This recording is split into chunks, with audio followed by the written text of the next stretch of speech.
My next guest was one of the big winners last weekend at UFC 279, getting it done over Hakeem Dawodu. It's Julian Erosa, Juicy J, back here on the program. Julian, how are you, man? Oh man, I'm doing fantastic. Obviously, coming off a big win and making it three in a row is a good place to be. Yeah, man. Awesome performance. Before we talk about that, I saw you drinking some coffee. What are you drinking this morning? Just so maybe my Oh audience man, is curious. this is my second cup of coffee. Just have a Keurig, put some hazelnut creamer in it. Oh man, that's all I need. There you Perfect. I go. love it. The Juicy J special. You've had a lot of good wins in your career, man. Where does this one rank? This has got to be right up there. I think with the type of fighter it was, he's a pretty dangerous guy, and he's fought some of the best, and he's been hovering around the top 15 for a while. Been kind of mixing it up right there, and so I think it ranks pretty high. But honestly, I think some of the other wins that I do have are aging even better, over time than even this win was. I think like the Nate Landwehr is a really good one, right? Nate Landwehr beat Elkins, and then I finished him right out the gate, kind of starched him, and nobody really kind of knew who Nate Landwehr was. I mean, they seen the Elkins fight, they seen my fight, but then the fights that he's putting on and the toughness that he's showing. I mean, he beat Ludovic Klein, which is a huge win under his belt, and then the Onama fight where he really showed his toughness and his durability. Uh, and Onama's a tough dude as well. So just and then even the Jourdain fight, that I had, and he just, even though he's lost his last couple of fights, I mean, they were against tough guys, but he's always putting on good fights, and he's a tough, durable opponent. So just these wins, and then even Sean Woodson, man, like I beat Sean Woodson. I'm still his only loss. I mean, the Saldana fight was a draw for them, but I still am Sean Woodson's only professional loss. So I think some of those fights are really aging well. And the Dawodu fight was a good one in terms of ranking and beating a tough, durable guy at his own game. But I think even some of the previous fights before have aged even better. So I'm just happy with kind of the whole situation. The last five, 5 of 6 of my last UFC fights have been absolutely amazing against tough, durable guys, and putting on shows and putting on good fights and really gaining momentum and building a fan base with the UFC. How surprised were you that he missed weight, and also just because he's never missed weight in the UFC, and how much did the confidence go up just knowing that he was having a tough time? I mean, you were pretty confident going in, but still, when a fighter misses weight, something's up. Yeah, and not only has he never missed weight in the UFC, he's never missed weight in his career. I had Yeah. no idea. I'd watch his UFC fights. Obviously, we're doing homework on all of the fighters, and so you see what they weigh in on the UFC fights, and that's when I fought Peterson. I seen he had missed weight the fight before me, so I wasn't super surprised when Peterson showed up and missed weight, but the fact that Dawodu showed up and missed weight, I was just like, and also me and Dawodu fought on the same card in February when I fought Peterson, and he was actually sitting right behind me during weigh-ins, and I seen him, and he didn't look drawn out. He looked fine, and so there was no anticipation of him missing weight, or even like I mean, if someone would have asked me beforehand if I thought he was going to miss weight or the percentage I thought he was going to miss weight, I would have been like maybe like under 3% that he would miss weight. Like I Yeah. had no idea. I was never even crossed my mind that he would miss weight. And then even I showed up a little late to weigh-ins. Usually I like to be there like I like to get over there so I can weigh in exactly at 9. But I was running a little late that morning, and I ended up getting there at like 9:15 or 9:20, and I just thought he had like ghosted his way in and out already. Like I was like, man, he must have came in, made weight, and got out. And because I didn't see him at like 10, 10:15, 10:20, 10:30, and then I left, and then my manager finally messaged me and said that he wasn't making weight, and I was like, shit, man, that's crazy. It really threw me off. It really threw me off. But yeah, it's always a confidence builder. But also, I mean, you get paid a little bit extra. That's like, man, I used to get upset when people miss weight, but now, Well, you like called this. really I extra. forget which interview. It wasn't. I don't know if it was with me or someone else, but I remember you saying, "I want my opponents to miss weight so I can get the extra money." Right? Hell yeah. I mean, it's like I get it. Like, I mean, if they've really tried to make weight and they miss weight, that's what I want. Like, if they were just like, nah, I'm not gonna make weight, like fuck you, and they haven't even really killed themselves, then I guess it is a bit of an advantage on their end in that sense because I'm a big guy, I kill myself to make weight, and so If I don't make weight, it's because I'm not fighting because they took me to the hospital. Be like, I'm killing myself to make weight. Like, there's no break in me. Like, I'll sit in the sauna until I can't fucking move anymore until I die, or kind of thing. So, uh, when he missed weight, it not only does it help me out financially, but it also helps my confidence, and because I know that he's going to that fight knowing he couldn't even. How you gonna beat Juicy J if you can't even beat the scale, man? And you can get lucky. I mean, he could have thrown an overhand right, knocked me out, but if neither one of us finish each other, and he missed weight the day before, I guarantee you he ain't gonna beat me. Like, anybody can get lucky at any given time, but if you didn't put the work in previous, if you were cutting corners to make weight, then you're cutting corners on the fight as well. So I felt real confident. I was already confident in the fight, but felt real confident, or even added to the confidence, and added to the confidence in the sense too that I felt it was free rolling a little bit. I made some decent money off him missing weight, and so like you walk in and I'm like, well, yeah, even if I lost, I'm still like getting a pretty big chunk of basically of a win check. So like just from him missing weight. So you kind of walk in with a little bit of that on your shoulder, and I know he's walking in almost probably felt behind because he lost a certain amount of money, and if he loses, then he's losing a lot of money. So for me, almost like my dog, she's always walking by me, but I think it adds, all around, the financial thing, the mental, the physical. I think emotional even. I mean, it really adds up in every little aspect of it. And so, but yeah, I had no idea, man. It was really surprising to me. How close do you think you were to finishing him? In the first round, I thought the finish was there. Once I realized it wasn't there in the first round, I stopped kind of hunting it as much because I didn't want to get into a brawl. This fight was we wanted to be a bit higher with the IQ and just take it a bit slower and be a bit more smart about it. And I think that's what I did, and I showcased that. It wasn't super vintage Juicy J. The first round was. The second and the third round were a little slower, but I dominated, and that's what I was looking for. I almost get a little bit more satisfaction from going in there and being smart about it and showcasing my ability to not take damage and to be able to control the fight 100%. How did you celebrate after the victory? So went to a restaurant in Las Vegas called Lazy Dog. They have a good menu and some beers, and it's basically all I did. Oh, and then we went to this other place as well and just had a couple of beers with my coaches. And but it's really laid back and low key. I don't want, especially after a fight, man, your body goes through so much when you cut all that weight and then you go, fight the next day. Uh, I think if you go out and party, some people go party hard and can't be good on their body. I tell you what, my body don't like cutting weight and fighting hard. It takes a toll. So I try to keep it as low key nowadays and just enjoy myself and just get a couple of beers and just go home and relax. I know this is a quick win, or sorry, a fresh win, I should say. When are you looking to get back in there? Do you want to get one more in this year?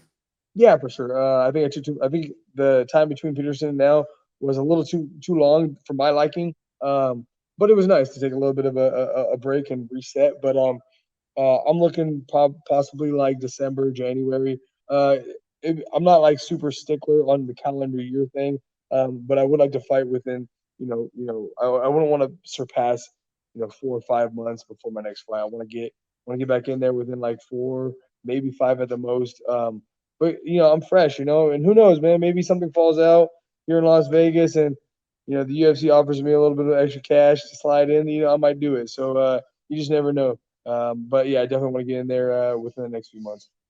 I was trying to remember. I was like, because I know your contract, I think, was coming up, right? Because with it kind of heading into this fight, was it not?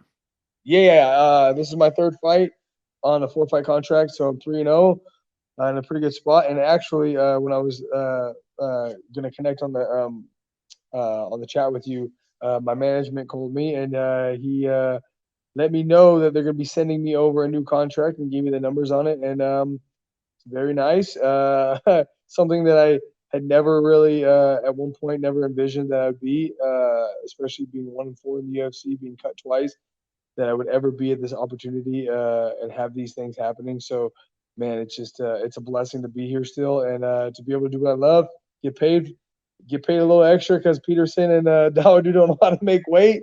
God, man, it's amazing how much money I've made from other people's mistakes, and and not only winning, just them actually making the mistake of not making weight, like it's been exceptional, and I can't thank them enough. Can't thank them enough.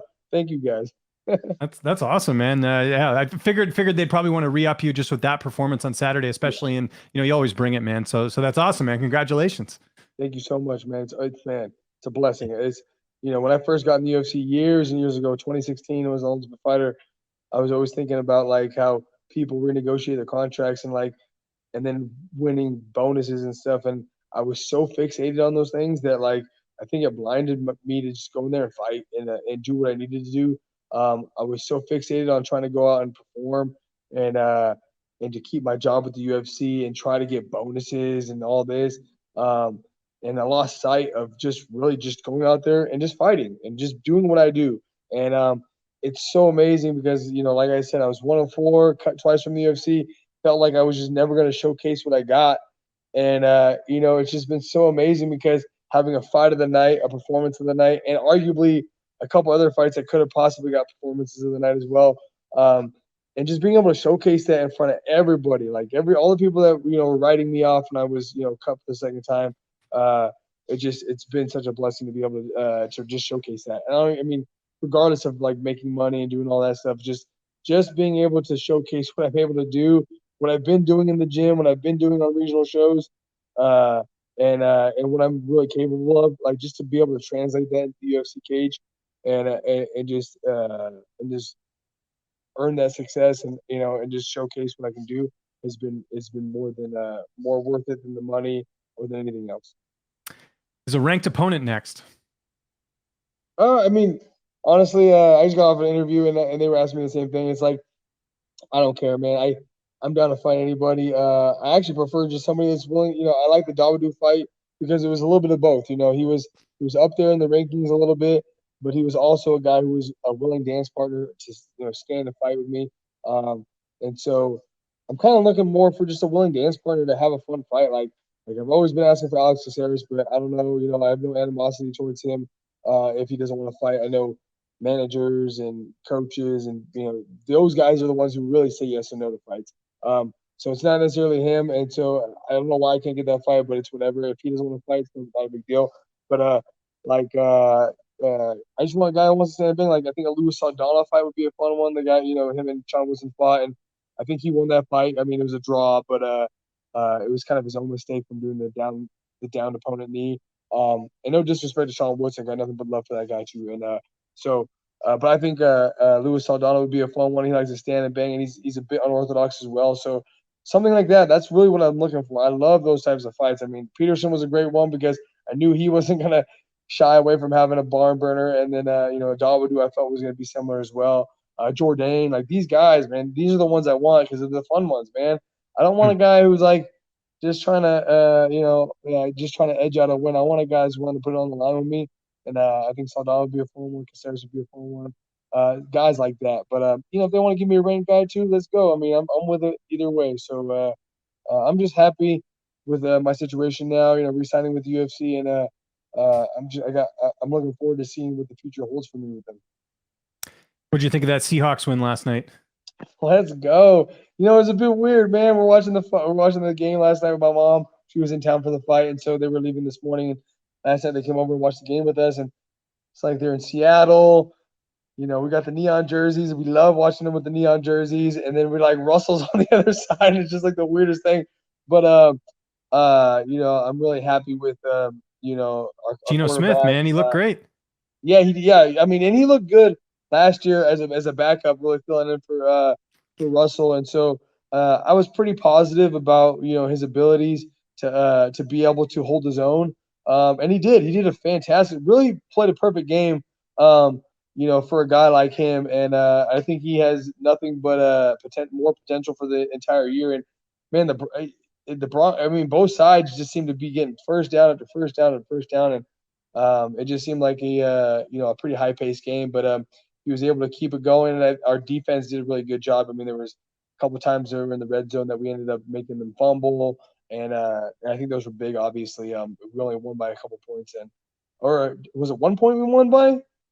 I'm trying to remember the final score actually, because just hold on. It might have been just one.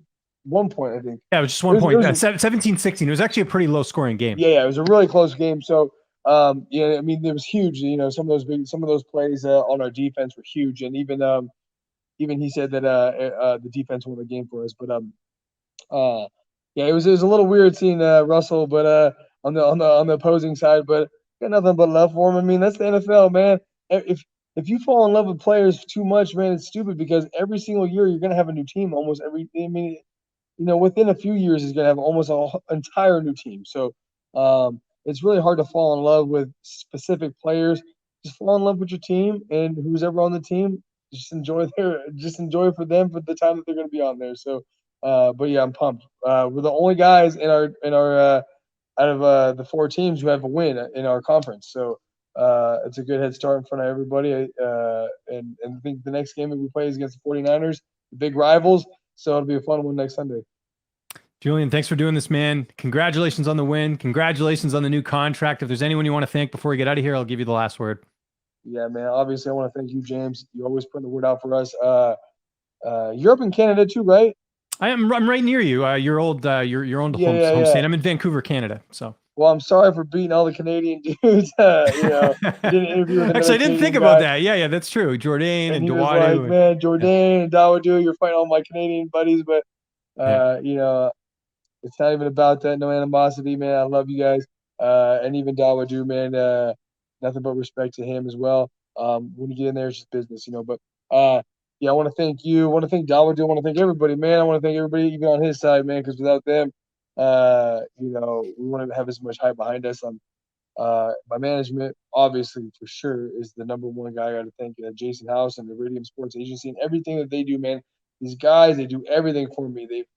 Without them, I want to be here 100%. And man, I'm signing a new contract, which is actually unbelievable. It was crazy. It's unbelievable. Before the Sean Woodson fight, never thought I'd be here again. So with that said, just obviously, if you want to reach out to me, Instagram's the best way. I'm pretty good at getting back with people, but thanks for all my friends, my fans, family, everything. And obviously, again, thanks to you for spreading the word and always helping us out.